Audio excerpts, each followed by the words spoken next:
on the 2018 Trade Notice of Funding Opportunity focused on Cook County and the Northeast region of Illinois. Thank you all for jumping on the webinar this morning.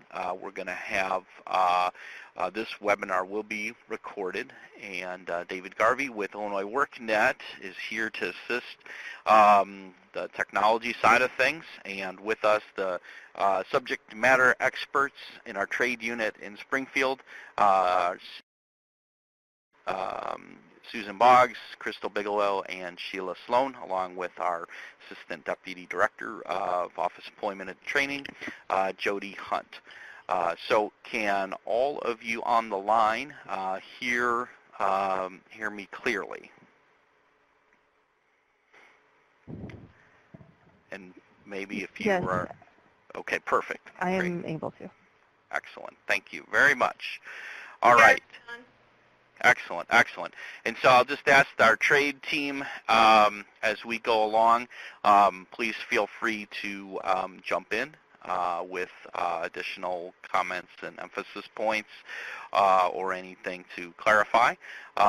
If you have a question and are participating today, you can go ahead and use the chat pod on the left-hand side of your screen there.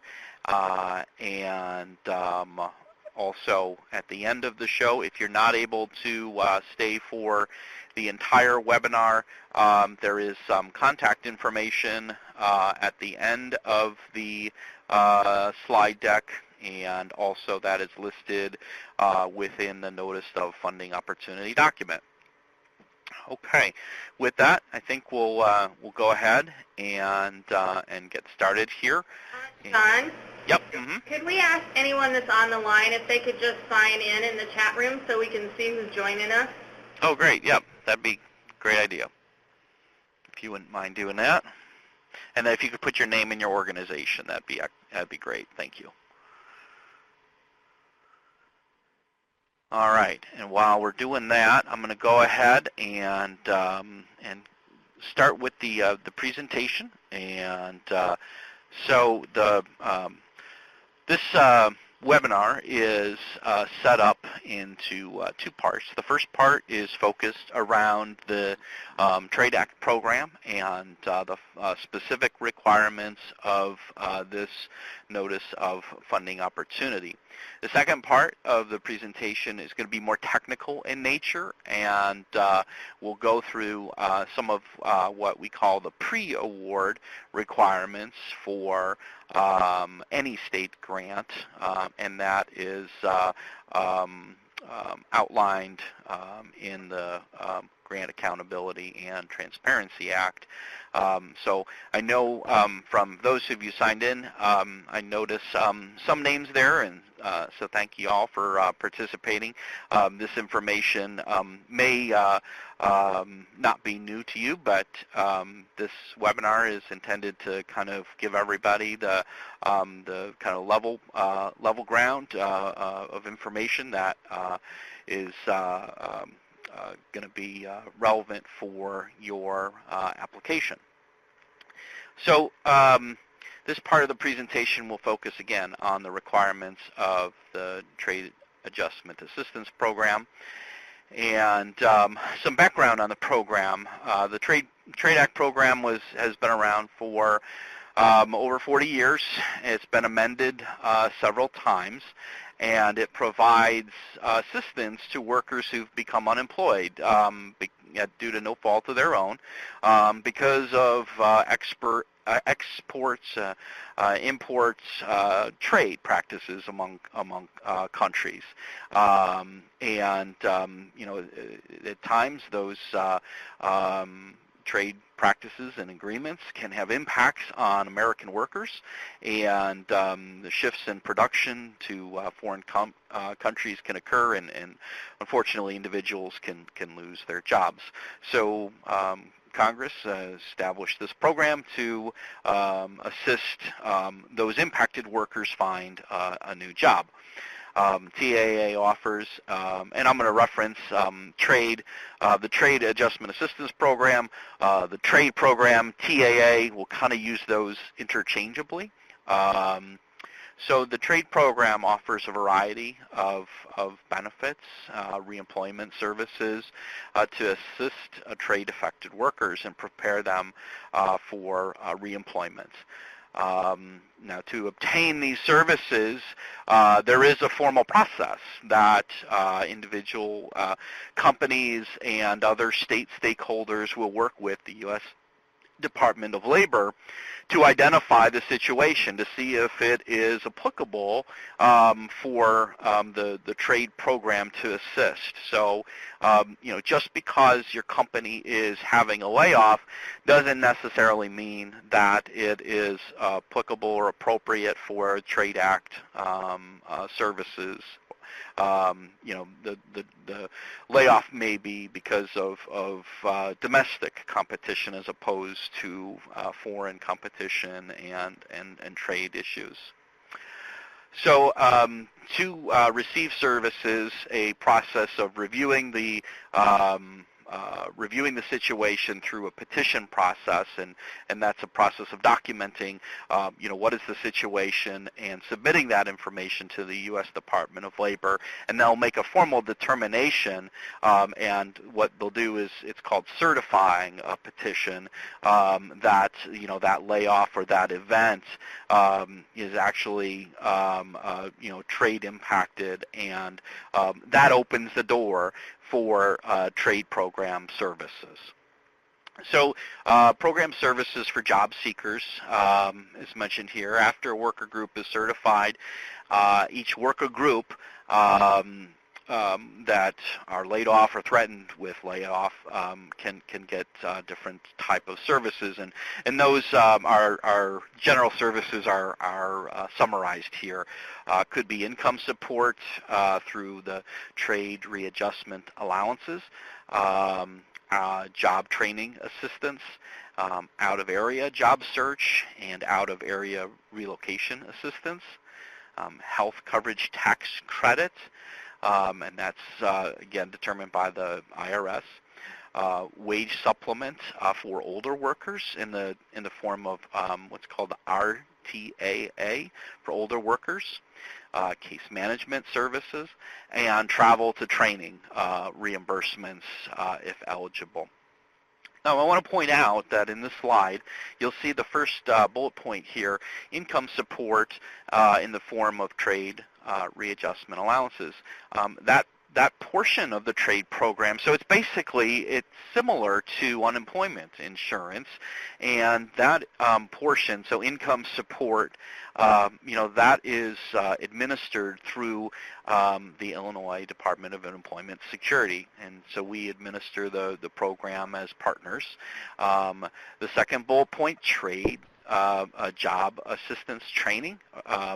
That component of the program is administered by the Illinois Department of Commerce. And so, again, you'll see that this program is run in coordination with a couple of different partners, but IDES, or the Department of Employment Security, is a primary partner for us in Illinois. Next slide is just the overview of the NOFO. What is the purpose of this application? And it's to identify qualified organizations to assist with the administration of the trade program in Cook County in the Northeast region in Illinois. And you can see that there's a map there if you need that.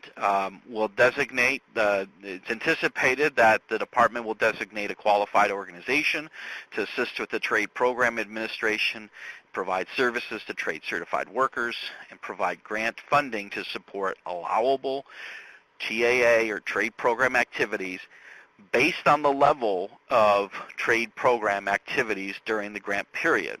So funding for this, and we'll get into this in the next slides, but funding is based entirely on the number of people that have been laid off and that are in, quote unquote, the trade program in the Cook County Northeast region. required services and activities. The grantee will provide trade-certified workers with opportunities to obtain skills, resources, and support to become reemployed. The primary responsibility will provide for the grantee will be to provide eligible workers in Cook County those resources, the training resources, case management resources. That's kind of the bottom line. Also, not as prevalent are relocation services and out-of-area job search services. Also, supportive services, transportation, those are also allowable. Also, note on the slide, the grantee may be required to support the department in the regional coordination of the TAA program in other counties within the Northeast region, including Lake, McHenry, DuPage, Kane, Kendall, DeKalb, Grundy, and Kankakee counties. But it is anticipated that the primary activity will be focused on Cook County. I mentioned that the program was coordinated in conjunction with the Illinois Department of Employment Security. I also want to point out that this program is under a broader umbrella of the Workforce Innovation and Opportunity Act. And that is a federal legislation that authorizes a number of different federal workforce programs, including the Formula WIOA or WIOA, Adult Dislocated Worker and Youth programs, also Wagner-Pfizer, and it points directly to the trade program, although the trade program has its own set of rules and regulations in the Trade Adjustment Assistance Act and the amendments. There are references within both pieces of authorizing legislation that point to how the program should be coordinated. And in Illinois, as with all the states, there is a statewide plan that kind of outlines the blueprint for providing services to individuals, both job seekers and businesses. And so just want to point out that one of the things that we're trying to do in the state is to coordinate activities and connect the dots. And obviously that is why we have put information about the unified plan, and so you'll see you'll see some references to the Trade Act program as one of the required programs under the state plan. And if you're interested, you can go to the URL that is listed in the NOFO and on the screen there to read more about that. Program funding.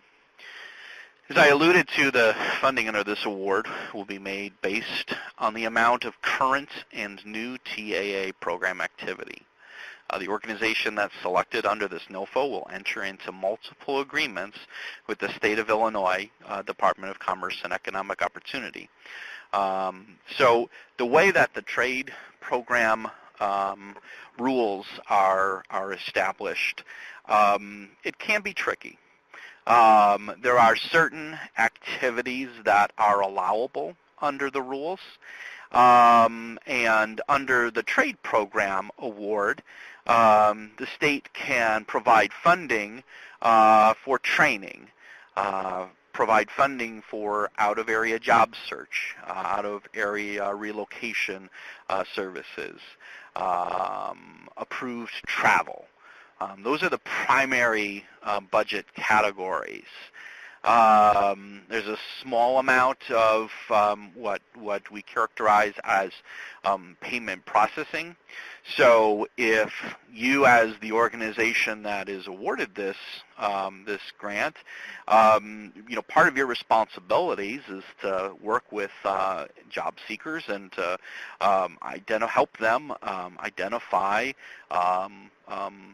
training opportunities and to help them enroll in those training opportunities. And once they're enrolled, to track them through their training, and that includes paying the bills, right? So one of the other allowable budget items under the trade program is what is called payment processing. So you're processing a payment to a training vendor or to an individual if they are using their car to get to training, or if they're going on an interview that is considered to be quote unquote out of the area job search. So you're doing the administrative payment processing. The other activity that Illinois funds under our Workforce Innovation Opportunity Act Rapid Response Program is to provide case management services or other supportive services. And case management, obviously, that's providing information, directly working one-on-one with an individual job seeker. You could be working with a business and trying to get an individual placed, or if there's an on-the-job training opportunity, could be working with a business to establish that training relationship and opportunity. So that's case management in a nutshell. There's a whole lot of other activities, but that's a high-level summary. And then also supportive services that aren't covered under the trade program.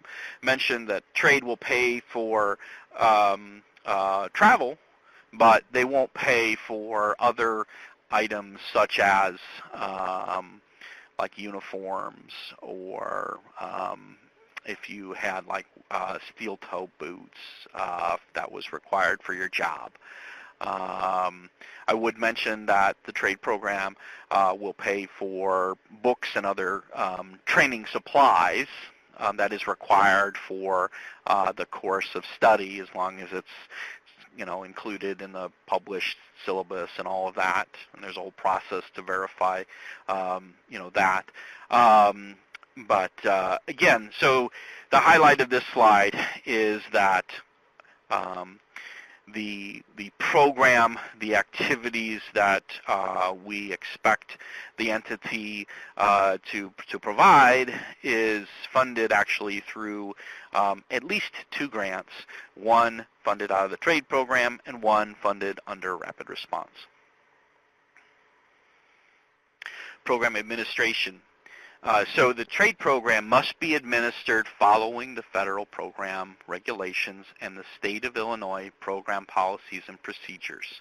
All the activities must be pre-approved and documented by the state merit staff prior to the participant activity. So you can't go back and retroactively approve something. One of the challenges of administering the trade program is that there are several requirements, documentation requirements, and it is a very heavily regulated program. There are federal policies and procedures. For the trade program, there are state policies and procedures, and links to those are included in the notice of funding opportunity, and then also there's some links on the slideshow as well. One of the challenges with running the trade program is that anytime that a case manager or a program administrator, right, is you're working with a client or a business, anytime you are committing the state to basically spend money on an individual or enroll an individual into a service, that activity has to be reviewed by a state staff person, and Susan Boggs and Sheila Sloan and Crystal Bigelow are our team that reviews those requests. This is it's under what's called the merit staff requirement, or merit staff rule is kind of shorthand, where each one of those activities has to be reviewed, by state staff, and there's a whole process of submitting those approvals, and that's outlined within the state policy and procedures for running the trade program. Pause. Anybody from the trade team, jump in if there's anything that you want to add or want to emphasize there. Nope, you're doing good so far, John. All right, great, thanks. So next slide then is the program focused, and that's to provide trade allowable services to clients. So funding will be provided, as I mentioned, based on the number of clients, the actual number that you're serving, and the services that they are requesting or that they require. And obviously they have to be for eligible workers, as is outlined in the law. And the services can include coordination with other partners and agencies for the delivery of what's called rapid response. And that's basically helping individuals who've been laid off figure out what their next move is, right? To provide them information and resources about how to get another job.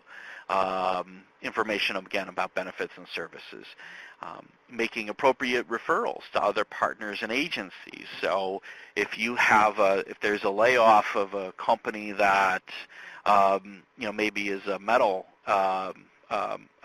manufacturer, and you know of another company 2 miles away that are hiring for skilled machinists, make that direct connection. Get those people back to work right away. So funds are available for those types of activities. Establishment of outreach for rapid response, notifying those who are at risk of losing their jobs about their benefits, rights, and obligations. And this is an important point I should mention, because the trade program is very heavily regulated, and it is individuals that are certified, quote unquote, in a position or that is a certified layoff. They are entitled to benefits, rights, but they also have obligations, and many of the benefits and opportunities have time-specific requirements, and if you miss deadlines, that can impact individuals' benefits. And so that's something that, obviously as the state looks at, who would be an appropriate administrator for the trade program, that's definitely something that we will look at, and looking at the organization's knowledge and experience in delivering the Trade Act program, because of some very stringent regulations and guidelines and specific deadlines that can impact an individual's ability to get income support while they're looking for a job or while they're training for a job. And obviously that's the last thing that we want to do, is to pile on to a job seeker who lost their job in the first place, but then because of administrative or bureaucratic error, lost, parts of their benefits, that's the last thing that we ever want to see happen. So it's one of the reasons why you'll see in the criteria that, that is heavily weighted for entities that have experience and significant knowledge of the extensive regulations that are required by the TRADE Act program. So moving along with the slide, establishment of outreach, I think we covered that, establishment and maintenance of eligibility, the case management, and co-enrollment. So I mentioned the multiple funding sources. With that comes the multiple programs, and so individuals are co-enrolled. They're enrolled in our reporting system as a trade participant or job seeker, and they're also enrolled as a dislocated worker under the Workforce Innovation Opportunity Act.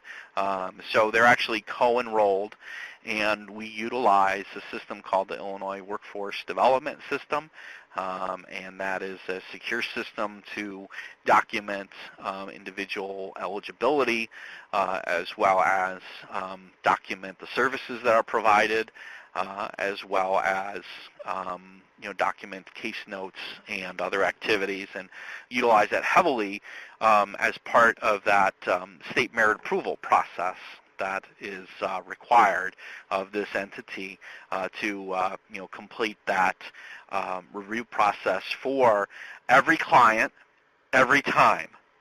So every client, every time there's an activity that is committing the state and the feds, federal government, for money. So enrollments,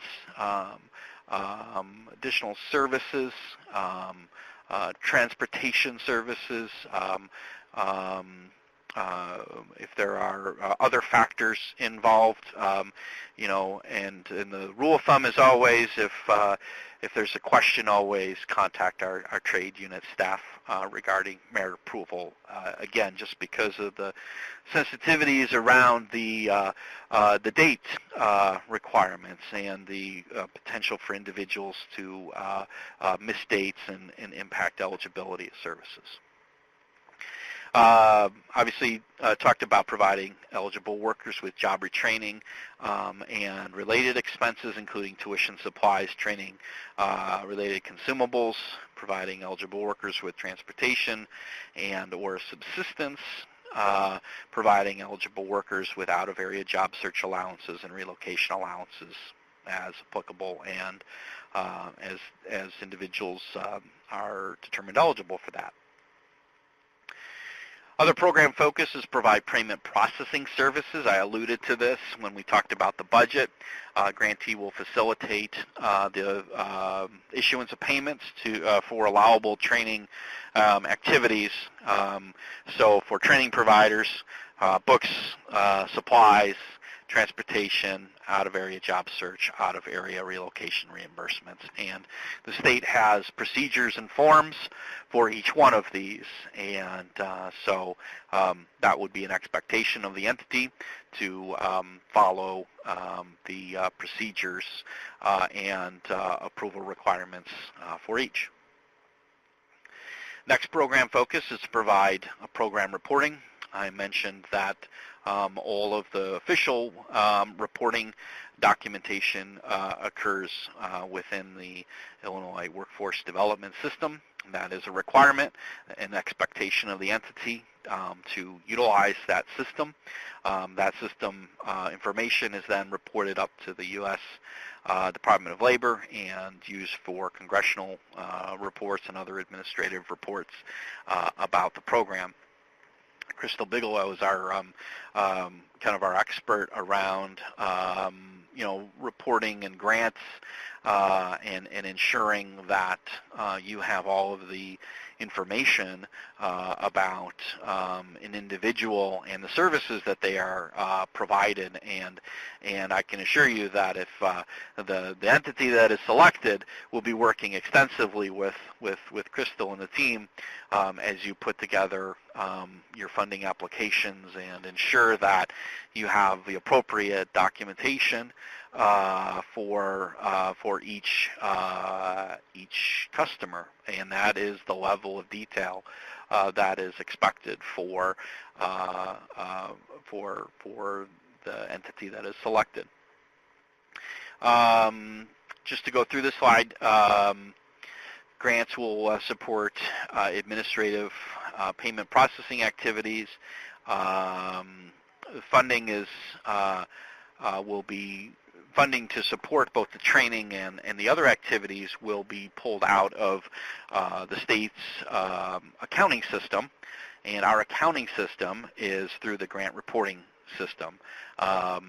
So you have your own, the organization has their own set of books and accounting procedures on how you pay the bills, right? So the question of, well, how do you draw down the funds from the Illinois Department of Commerce? It's through the grant reporting system. And so your organization that is selected would need to have an ID and report the costs that have been incurred and draw down the funds to cover those payments that are outgoing on your end.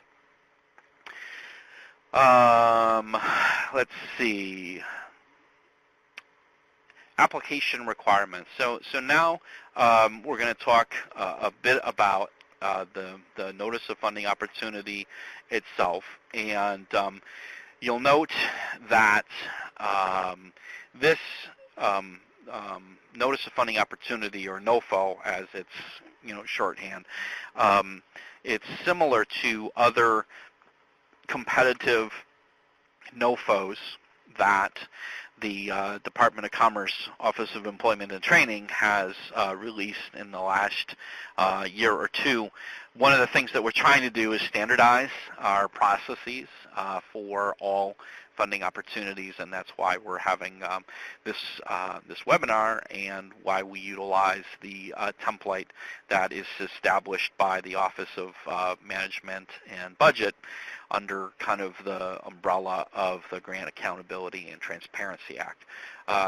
So the application requirements, and actually, David, if we can maybe flip over at this point, I'm going to pause while we're flipping over to the NOFO document. Let's see, hopefully, okay, great, thank you. I'm going to pause here to make sure that there aren't any questions from what I've already gone over.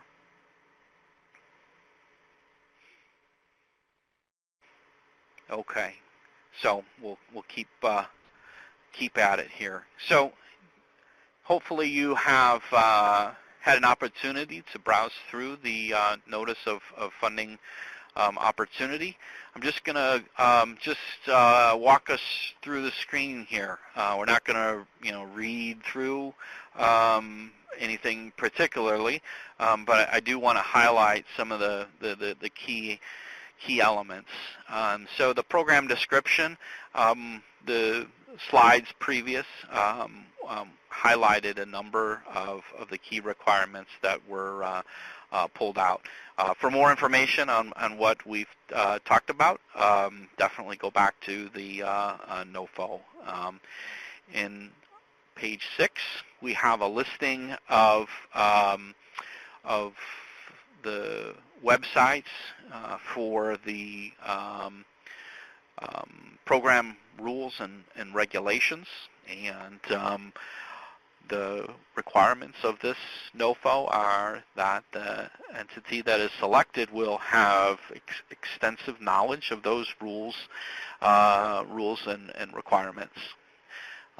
Definitions are listed also here on page 6.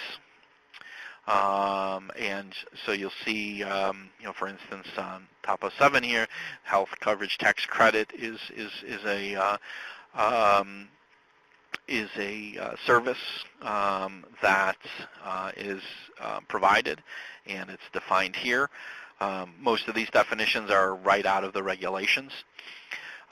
You also note that there are some other items that you may scratch your head to say, well, what are sector partnerships doing in a trade funding application? basically it goes to the point of we're trying to coordinate our workforce programs and services, and the support of industry sector partnerships and other activities is very important, and is applicable to running the trade program. The more that we can plug all of our training supports into the strategies within a region, the more effective, we think will be, collectively at the state, regional, and local levels. So there's some more information here about the unified plan as far as the background, some of the visions and strategies, and the direct link to the full plan. Program purpose and allowable activities. This is key, right? So this is we've gone through a couple of these slides, highlighted some of the key program requirements. And again, those requirements are listed here in the NOFO. Again, I'm going through this very quickly, but know that this is all included in the NOFO document. And if you have any questions, please raise your hand, and we can go over in more detail. So there is a targeted population. Again, the target population is those individuals that have lost their job, right? So from a certified layoff, and these target populations are really more referencing the target populations in the state plan. As far as information on, what should case managers, how should they direct individuals who have lost their jobs? We would respond to that question by saying that they should look at the labor market information, look at the regional plans, and look at those targeted industries and occupations. That's a definite requirement as you're looking to get somebody kind of back on their feet and into a training program. You want to make sure that that training program is that there's a job at the end of that, and that occupation is in demand. So an important requirement of the program. Funding information, as we noted, that the funding is based completely on the amount of activity. And this part of the proposal talks about the historic over the last couple years, what the funding level has been. We follow the entity that is selected. They get the same level of support for case management and payment processing as our local workforce areas. So in most counties, most local workforce areas in the state, the program is administered through the local workforce area that runs the Title I Workforce Innovation Opportunity Act program for adults, dislocated workers, and youth. In Cook County, that is not the case, and that is why we have this NOFO to identify that entity. So this kind of, there's a number of technical requirements here as far as cost sharing and cost matching. It's not required. There is a hard cap on the costs. I mentioned a budget submission is not required because the funding for this is on a fixed amount, as I mentioned, based on the clients that you're serving. The award term will be could be for up to 3 years with the pre-award provided in the grant agreement. We're looking to identify a qualified entity under this NOFO, and we anticipate, as mentioned, that will be several awards.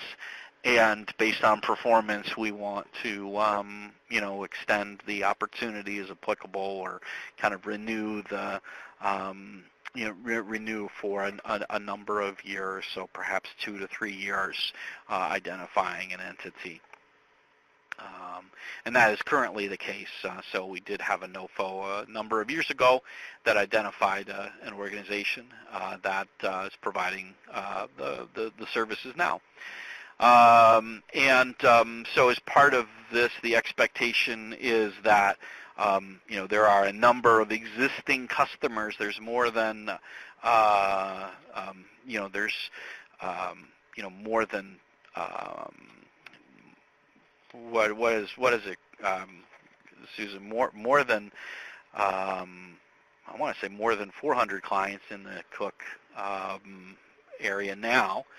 And so those services and this process, right, we're following the formal procedure to identify an entity, and the key here is whoever's providing the service that the services aren't interrupted. And so any organization that is working with us, if there's a transition, then the state would be extensively involved in that, and there would be pre-award costs as appropriate there. Okay. We're going to get to some of the pre-registration requirements when we get to the technical components of the webinar. But I do want to emphasize here, starting on page 15 of the application, I want to talk about the submission information, because this is really the guts of your submission right here, starting on page 10, section D, application requirements, submission information. So we're asking you to submit a uniform application for assistance. We're asking for an executive summary of 1 page. We're asking for a technical proposal that is a maximum of 12 pages in your narrative, and that you are responding to the questions and information that is listed here. So applicant capacity and expertise, your applicant experience in administering the TAA program, and that's, as you can see, a whole page. Extensive, so extremely important. 3, program coordination. How are you connected to the population? How are you connected with other partners? And so that is that's the primary information, right? So your technical component, your technical proposal has 3 areas of focus: applicant capacity and expertise, applicant experience in administering the TAA program, and number 3, program coordination. So that is your 12 pages max. Next piece of your application is the implementation plan and schedule, resumes of key program staff, and that's your application. And the budget, as mentioned here, it is not a requirement, and actually there is no budget to be included as part of the initial application. We'll work with the identified organization on that at the point of kind of the negotiation of final terms. Submission date, and we'll go through this in the slides to emphasize, August 15th. And we're asked that you submit your application package via email to the address that's listed there. And the rest of the information within this next couple of sections, those are more boilerplate. This is the format, submission, as outlined, fairly straightforward. Required attachments. So again, this is just a quick summary.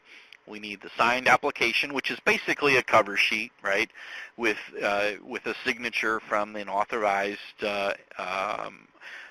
individual within your organization, right? We want to make sure that whoever is submitting has that authority.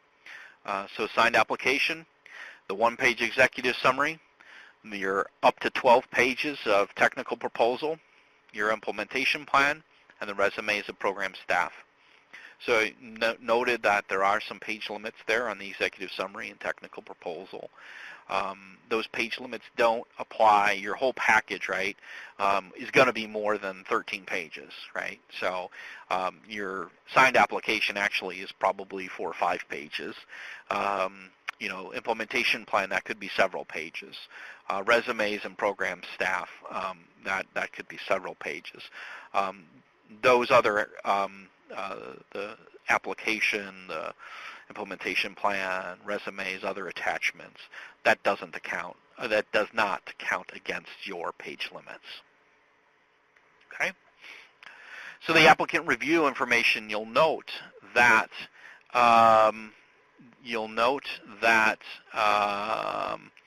the review processing criteria are listed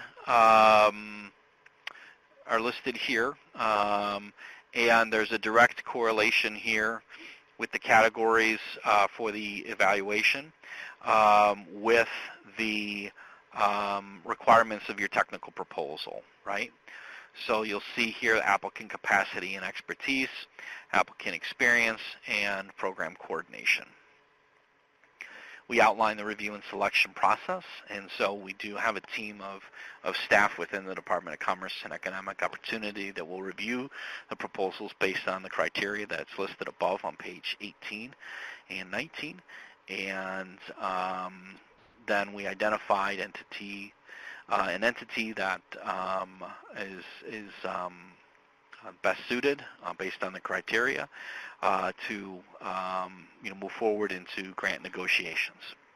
And obviously an award isn't finalized until a formal award that's signed between the entity and the Department of Commerce. And those decisions of the award team and the Department of Commerce director are final. There was a question that I saw flash across. Is the due date on the 10th or the 15th? And the due date is August 15th. So I know that an early version, perhaps on the GATA website, had the 10th. Apologize for that. Mispost. So we will definitely put in an FAQ to clarify that deadline is the 15th.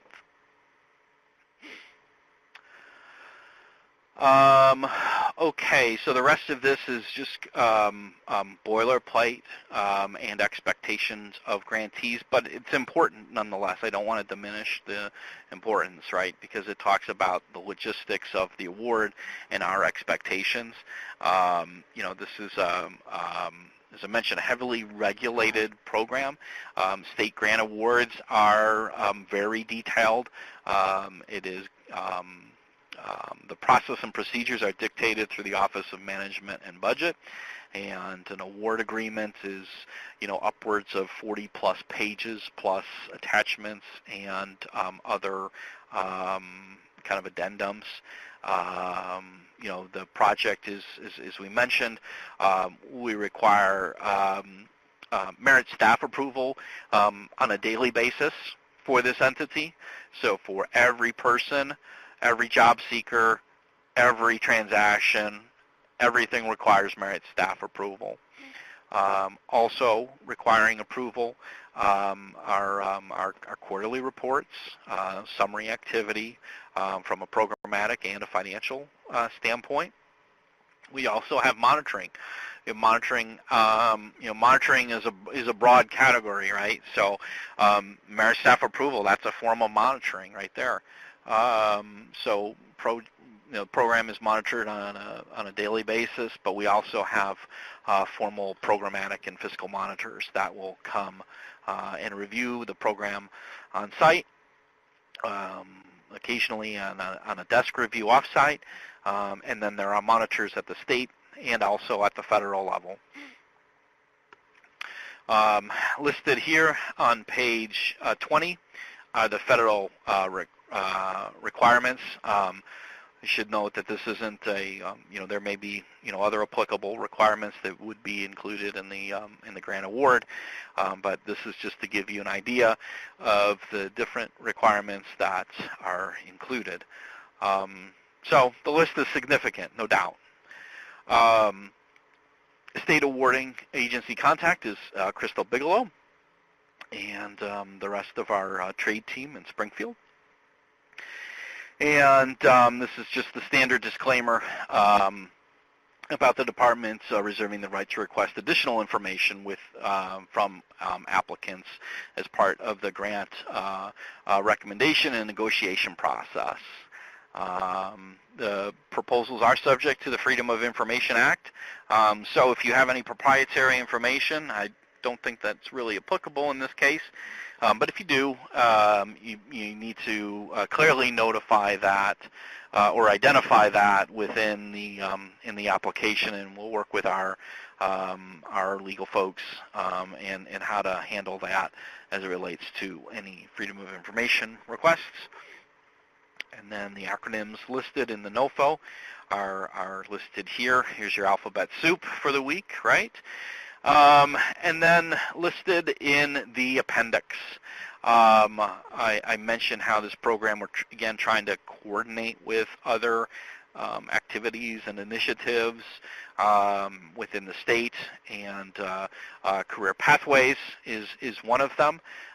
So, we think that this information is applicable, right? Because we want to have the administrator of trade be aware that, hey, this is the context, this is the environment in which we're providing these services to job seekers, and there's some good stuff that's going on as far as how we're getting people into career ladders, right? So identifying kind of that pathway, even if it is for an older established worker. So moving quickly then past those 3 or 4 pages, there is some eligibility requirements. As I mentioned, that the program, it does co-enroll both trade eligible individuals and dislocated workers. A dislocated worker under the Workforce Innovation Opportunity Act is listed here. Their work status and those requirements all have to be documented within our on paper and also within our Illinois Workforce Development System, the official reporting system of the WIOA Title I and Trade Act program. Appendix C is the trade program eligibility requirements, and as alluded to in some of the slides, the program was first established in 1974, and there's been several amendments, and the most current amendments are listed here, this makes it a little bit more tricky, right, to run the program, is because there are individuals who were laid off many, many years ago, going on 15 years now or more, that their eligibility was determined under a different program than right now, right? So they may have been laid off in 2003 or 2004, and, they may determine, well, I may want to come back for some training services, and they may be eligible. And so you have to be aware of those nuances among the different programs. The essential components are basically the same, but there are some important nuances and different requirements for the different programs. And our program team with Susan and Sheila and Crystal can definitely help navigate through those waters as part of the State Merit Staff approval. And but our expectation of the entity that is selected for this award is aware of not only the current Trade Act regulations, but also aware of the previous program regulations as well. Okay, I'm not going to go into a ton of detail on this. All right. So it looks like I think those are the last. Oh, okay. So so this is just some additional performance data that is noted. There are performance considerations, so part of the evaluation process is, you know, what does your track record look like as far as an entity, and how successful are you in working with job seekers and getting them placed in training programs and having individuals complete training and having individuals get jobs as a result of the training. And so those are some of the performance measures that are outlined in the NOFO and then also in the regulations and summarized here. That you know, that is part of the expectation, part of what you should address within your technical proposal. Attachment 1 is just a generic implementation plan. We'll ask for that, and you can use this template, or if you have one that is similar, and certainly if you want to expand that, you know, you can provide that to us as part of your application. Okay, so I think that about covers the actual notice of funding opportunity. Are there any questions? Okay, David, if we could switch over to the, thank you, to the PowerPoint now. And I should also ask anything that anything the trade team wants to emphasize from the actual NOFO document. No, you covered it really well. Okay, thank you. All right. Thank you. So chugging along now to the. Again, to emphasize that question, the grant applications will be accepted through August 15th. We ask that you submit your proposal to this mailbox at Illinois WorkNet, and if you would, please include the NOFO subject line, the NOFO 74547 with the subject line, and again, just some of the other technical pieces of the NOFO requirements. Just use standard pages, 11-point font, 100% magnifications, and again, the proposal narrative, again, that's really referencing the technical proposal, that maximum of 12 pages, and we discussed that.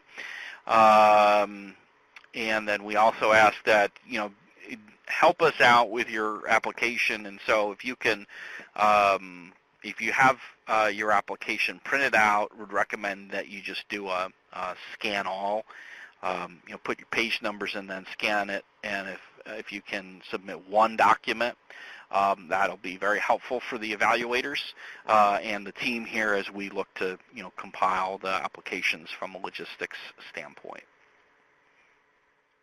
Okay.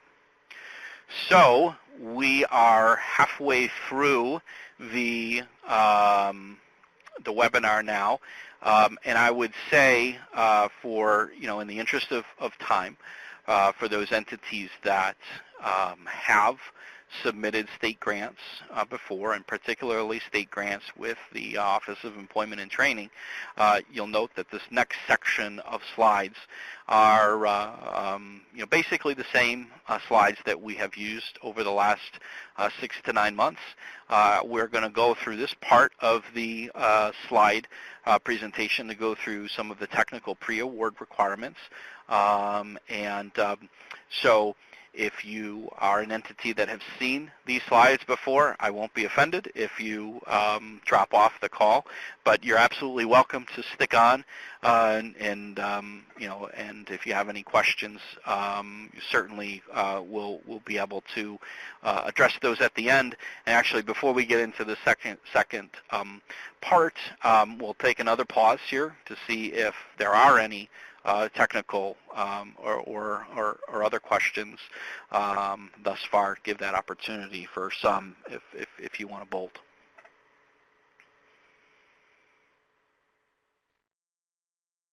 Okay, it must be Friday and a nice day. Everybody wants to get to the game, right? So we'll try to expedite our way through these requirements. And so, as I mentioned, that these are technical requirements for any of our funding opportunities, and we're going to focus on the pre-award phase. And I made reference to the Grant Accountability Transparency Act, and the information is posted here. And the intent is to increase accountability and transparency around the use of grant funds, whether those are state grant funds or federal pass-through funds. The idea here is to standardize the process across agencies, so it isn't there shouldn't be a difference when you apply to the Department of Commerce or the Department of Human Services or any other agency. You know as a grantee what to expect. Also important to the state grant funds is that under the Grant Accountability and Transparency Act, the state of Illinois adopted the federal regulations under 2 CFR 200, commonly referred to as uniform regulations or uniform requirements. And so that's pretty significant, because whether or not it's state dollars or federal dollars, you are held to that standard, and it's a fairly high standard that hadn't been in place before GATA was established. So some requirements that we're going to talk about briefly is the grant registration, pre-qualification, your financial and administrative risk assessment, which is also known as the Internal Control Questionnaire, or ICQ, programmatic risk assessment, mandatory disclosure, and conflict of interest documents. Also, we're going to talk about the GATA indirect cost rate system. I should note that the budget for the trade program is a bit tricky because of the specific activities that are paid for by the different grants, right? So within the Trade Act program, it's anticipated that there won't be indirect because we're paying for training services and transportation, and those activities in most, if not all, indirect cost methods are excluded from the calculation base. Okay. Now, when we provide case management, we're talking about some staff and benefits, and that those are certainly can be included in a base of indirect, but those grants are paid out of our rapid response funds. And so indirect is tricky. That's the bottom line here. I don't want to spend a ton of time on that because we will work with the entity that is selected around the indirect issue. And again, I would just point out that it's a fixed rate for number of individuals and the services that you're providing. Again, we follow our funding procedures, and they're equal among this entity as well as the local workforce areas that administer the trade program. But I just noticed, or just wanted to note for this portion that, for this trade grant and any other grant, we do utilize the GATA indirect cost rate system, and more information about this can be found at grants.illinois.gov. Grant registration, all grantees have to be registered with the state of Illinois using an illinois.gov, using the authentication portal at illinois.gov. A person or business email address is required to establish an account. Grantee registration is completed by going to that grants.illinois.gov/portal and completing the information about your organization.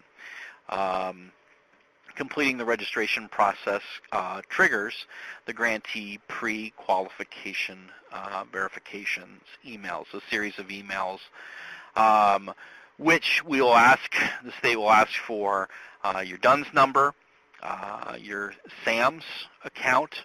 We'll verify that you're within good standing with the Secretary of State. We'll verify that you're not on the federal excluded parties list, and verify you're not on the state stop payment list, and that you're not on a DHFS provider sanction list. This electronic link is dynamic, and it's tied within the State of Illinois and Department of Commerce's grant processing and our financial management systems. And so when there is an issue with your pre-qualification, it links back to our systems, and it will have a stop, right? And as mentioned at the bottom of the slide, it is dynamic and it's ongoing, right? So it could potentially impact the payment as even after you submitted a grant, and let's say that your SAMS.gov account has expired. And actually, that is something that has occurred, with some grantees. There's been some new procedures around the SAMS.gov, and I would encourage you to go out and Google that and find more information, right? Especially if your organization, needs to update your SAMS.gov account. Do that now if you don't have an account, because these are some items that are requirements for us to have as we review your grant applications. But the SAMs, again, quick aside, because of some identity theft of organizations, the feds have implemented some new procedures around the initial establishment of a SAMS.gov account, and also around the annual updating of your SAMS.gov account. So the message there is take care of this sooner or later. So if you're an entity and you don't know that, if your fiscal officer or your administrators are on top of this, I would definitely, connect with them to make sure that, that you're all up to date. So if there are no issues with your pre-qualification information that you have listed, the GATA portal will send an email as a qualified status, and the departments, the different state agencies, will be able to see this information in real time. If there are issues, the GATA portal will email the qualification issues. So if it's a SAM issue, or if there's an issue with your DUNS, they will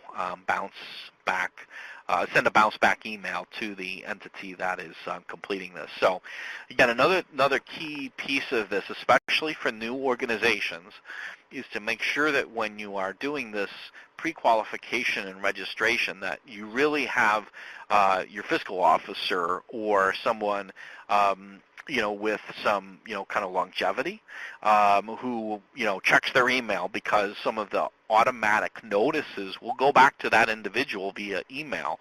And so you wouldn't necessarily want like a project contractor who may be temporary to go through this process, because you may not get subsequent emails from the system. So just another suggestion there.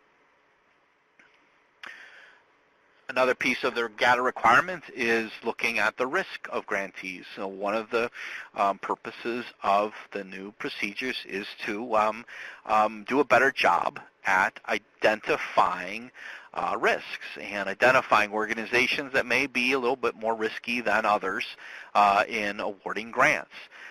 One of the key responsibilities of the state government and us as administrators of grant funds is to make sure that that the funds are used for what they're intended, and that that when awards are issued, that they're going for their intended purpose. So there is a whole risk kind of framework that is established by the Office of Management and Budget through a fiscal risk assessment, but we also look at the programmatic risk.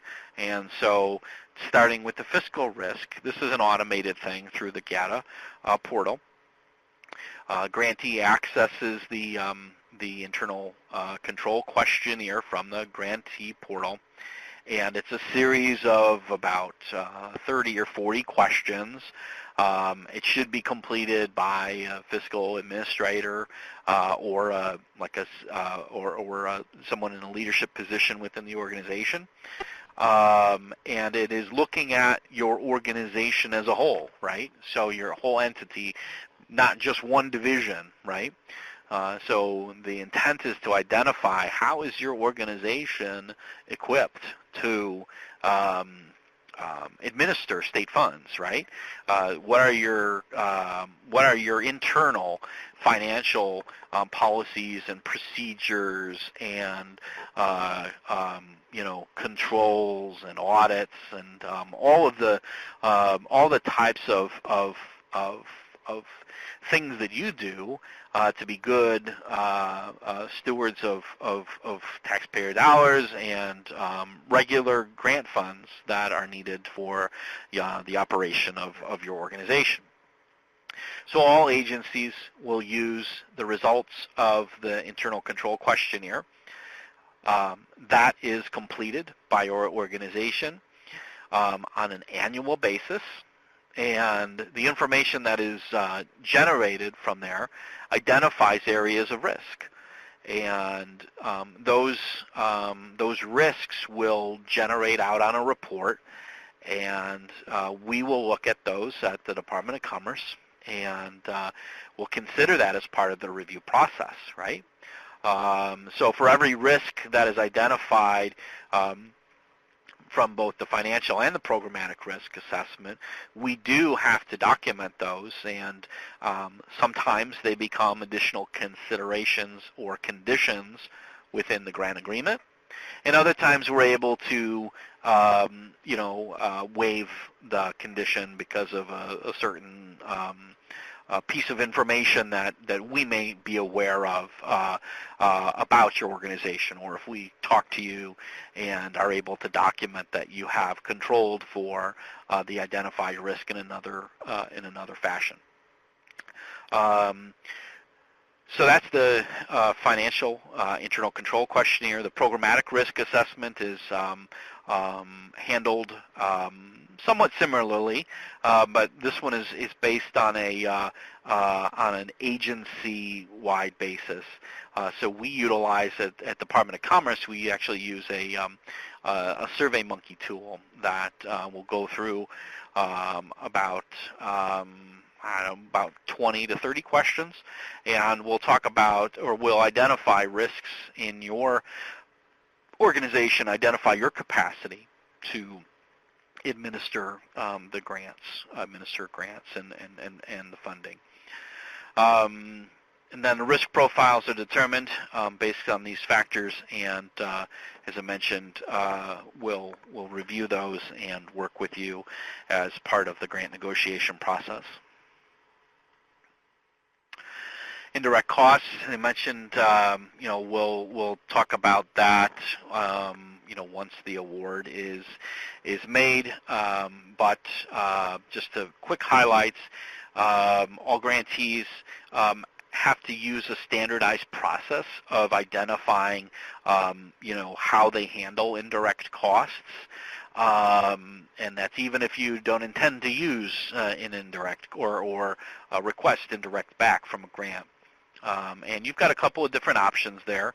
Number one is if you have a federally negotiated rate. Number two, you could negotiate a rate with the state.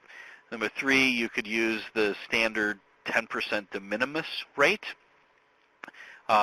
4, which is not as common, you could use a restricted or special rate. And 5, you could elect to decline an indirect cost rate for the grants. Again, this process is standardized. I want to just mention this within the slides because it's applicable to other grants and part of the trade. And there is a formal process that we will provide assistance with. And the information can be found at grants.illinois.gov, and look at there's a number of frequently asked questions and training modules. If you are going to go for a state negotiated rate, you have to have that within 3 months after the effective date of the award. Standard application documents.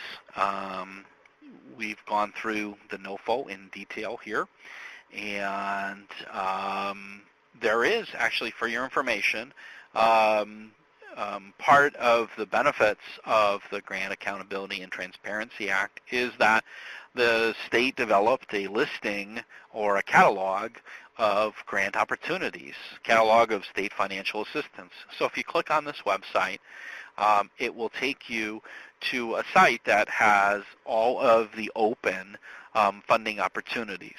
So if your organization is interested in other opportunities, would encourage you to take a look at that. Uniform application for state assistance is required, as I mentioned in the application package slides. Again, it's about a 4 or 5 pages that we ask you about your organization and a summary of your project, and most importantly, it's that signature from the authorized person who is submitting the application. Uniform budget template is something that is typically submitted, but again, want to emphasize for the trade program, for this NOFO, it is not required and will not be considered and reviewed. That piece will be handled after at the grant negotiation process based on the number of individuals that are currently receiving trade services in Cook County. Notice of State Award is another important document. That is basically something that will be sent to you electronically now, and that kind of outlines the parameters of the awards for each grant. The authorized entity within the GATA system will get these notices of state award and will be required, as part of the grant negotiation and selection process, to accept that, obviously if they agree to the terms that is outlined in the notice of state award. All right. Uniform application for assistance, again, I don't want to belabor the point here. It includes all the information here about the agency, about the applicant, and then the certification and signature. Uniform grant agreement, as I alluded to in the presentation, the award is governed by all of the applicable federal rules, the law, rules, regulations, procedures, announcements, formal and informal directives. All the information is included in the terms of the grant agreements. And I mentioned that for the trade program, we'll require at least 2 agreements to be open with us. One for the trade side to provide training. One on the rapid response side, providing case management services. So 2 agreements, similar templates. Actually, all of the State of Illinois and Department of Commerce's standard or uniform grant agreement has these different components. So this, again, I'm not going to go through each one of them, but this is to give you an idea of the kind of the depth and scope of an agreement with the state. Talks about all of their different requirements, audits, conflict of interests, so you can kind of look at those. Next slide is uniform grant agreement. These are exhibits, and so if you have received grants with the state of Illinois over the years, you'll note that we used to have kind of a part one was the budget, part two were, I think, some of the audit provisions, and then part three was the scope of work. So now everything has changed a bit. They're now, the key information is included in what is labeled as exhibits. And it's important to point out that although we have, now new articles and exhibits, the majority of the information that we have requested or included in the grant agreements over the years has essentially remained the same, or has built, kind of built on the requirements, for us, based in large part on the federal requirements. And again, this whole idea is to standardize the process. So hopefully within your organization, your legal offices or those individuals that are responsible for reviewing the kind of extensive grant agreements have an understanding of what they're looking at and an expectation of what that language will include. And so and that goes across agencies, right? So it's not just Commerce, it could be Human Services or other agency, and so hopefully that will be a benefit to grantees, where that could potentially reduce the amount of time that legal folks are poring over the different requirements if they know that, it's the standard boilerplate provisions. But again, not to say that there couldn't be changes to that. So specifically within the where is the information that will identify, what the grant is for and what are we doing with these grant funds? It's primarily within the exhibits. And so the exhibit, the project description, deliverables and milestones, the payment provision, contact information, performance measures, performance standards, and then an Exhibit G is that specific conditions. So we spent some time talking about the risk profiles, right, of organizations. And so if your organization does have a risk that pops up, either in the fiscal management or the programmatic risk assessment, and we need to include and document that, we would include that in Exhibit G, some additional specific conditions for the award. Part two would be the provisions that are specific to the Department of Commerce and Economic Opportunity, and there are several pages of those. And then part three are the project-specific terms, and those are the federal terms and conditions that we pass to you at the local, or the state passes through to you as a grantee. We are held to a number of standards. All of those, one of the last pages of the NOFO included that kind of that full page of requirements, and those requirements are listed in Part 3 of the grant agreement. Some additional resources for you here.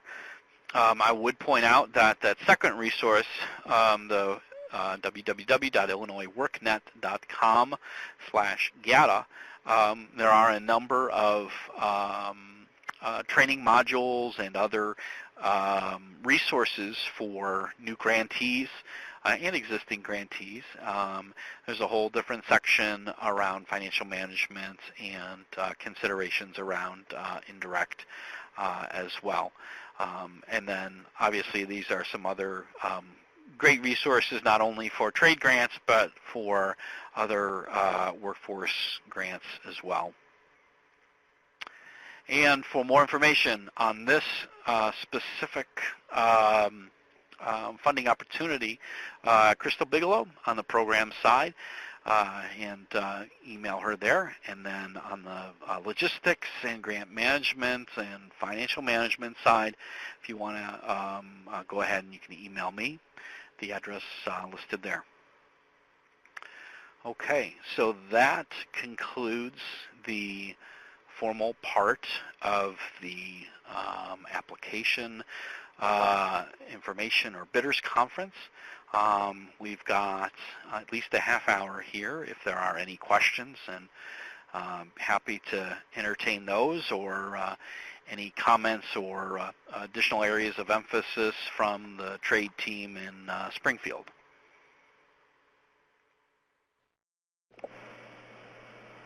No. I don't have anything. Thank you, John, Barb. Yeah. You're welcome. Okay, well, we'll give it another call. We'll say going once, going twice. Oh, I see. Okay, all right. Well, yes, thank you. I see we got, all right, great. And thank you all, and thank you Larry, thank you Andy for chiming in there, and thanks for joining the webinar today, everyone.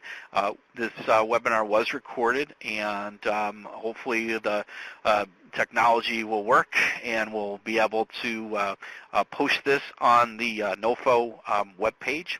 I should also highlight that is listed within the NOFO, that the grant resources are listed there, the application documents, as well as other links to resources, and this full webinar should be posted there. So if there's anyone that you're aware that wasn't able to join us, they can go back and listen at their convenience.